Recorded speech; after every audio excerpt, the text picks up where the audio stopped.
Assalamualaikum warahmatullahi wabarakatuh. Alhamdulillah. Allahumma salli ala sayyidina Muhammadin wa alihi wa sahbihi ajma'in, amma ba'd. Saya Syarifuddin Tegal.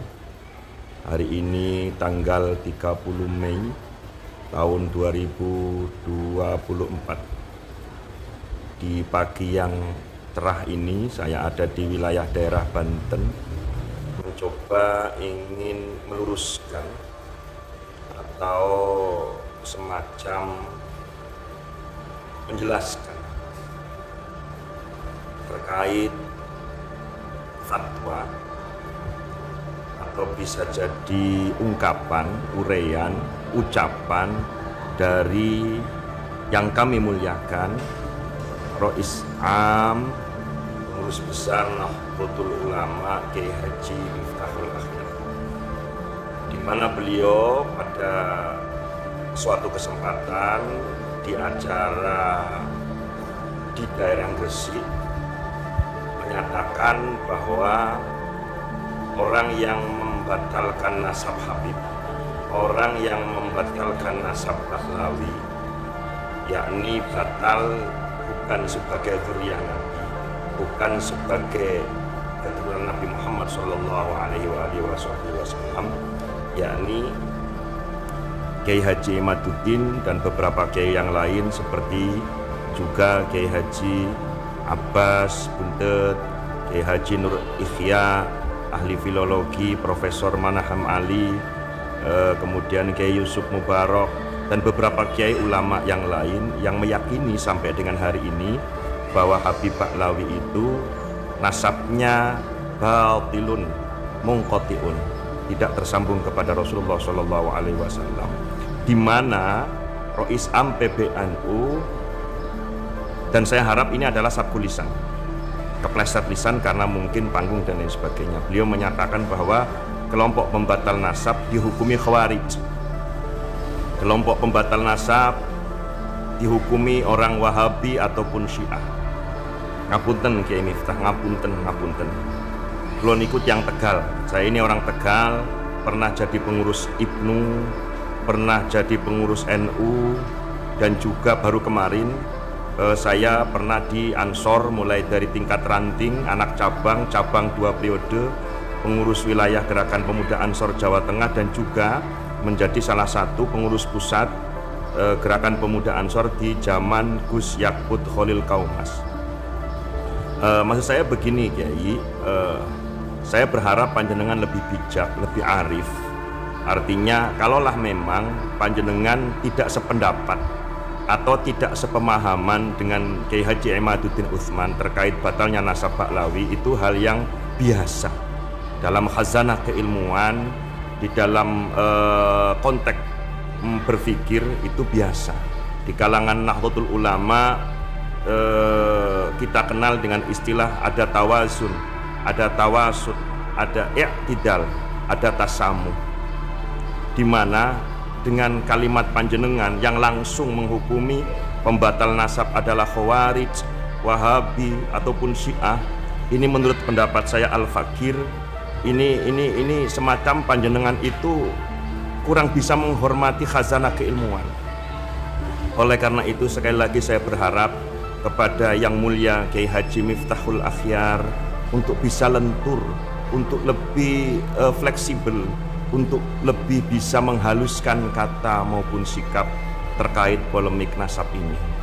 Ada langkah-langkah yang saya yakin para ulama-ulama yang ada di jajaran NU, mulai dari tingkat ranting, MWC, PC, PWNU, bahkan PBNU, itu sudah mengaji, sudah membaca, sudah mengkaji, bahkan meneliti beberapa data-data pustaka kitab yang dikaji oleh Kiai Imad. Sebagian saya yakin sudah mulai condong meyakini bahwa Habib Pahlawi itu bukan dzurriyyah Rasulullah Shallallahu Alaihi Wasallam.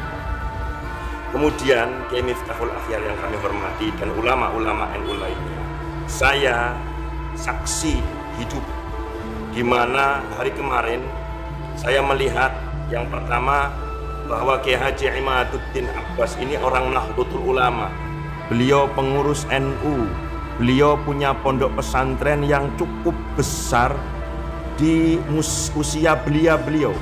Beliau usianya saat ini adalah kurang dari 50 tahun. Beliau punya pondok pesantren sekaligus pengasuh plus muassis, di mana pondok pesantren Nahdlatul Ulum ini dibuat atau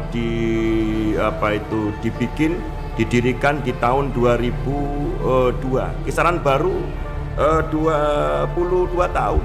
Santrinya alhamdulillah kisarannya antara hampir 1000. Ada santri putra dan santri putri. Kurikulum yang ada di pondok pesantren adalah kurikulum Islam ala ahli sunnah wal jamaah, bukan wahabi, bukan kurikulum syiah apalagi khawarij. Beliau juga tidak melakukan nikah kontrak.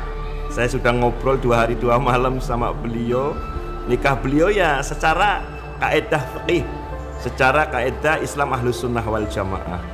Beliau juga ketika membaca sholawat Kiai Haji Imaduddin itu ya lengkap, Allahumma sholli ala sayyidina Muhammad wa alihi wa sahbihi, menyebut wa sahbi, di mana kebiasaan orang-orang Syiah itu kalau bersolawat hanya pada tataran Allahumma sholli ala sayyidina Muhammad wa alihi tanpa menyebut wa sahbi. Sementara Kiai Imad, saya langsung melihat dan menyaksikan, mendengarkan, beliau tetap menggunakan wa sahbihi. Artinya tuduhan kepada Kiai Imad Syiah itu batal.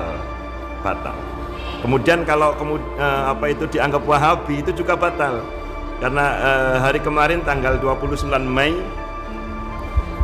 saya mendampingi beliau untuk ziarah di makam kasepuhan di daerah Banten ini, yakni Syekh Hasan Basri dan kemudian Syekh Ciliwulung.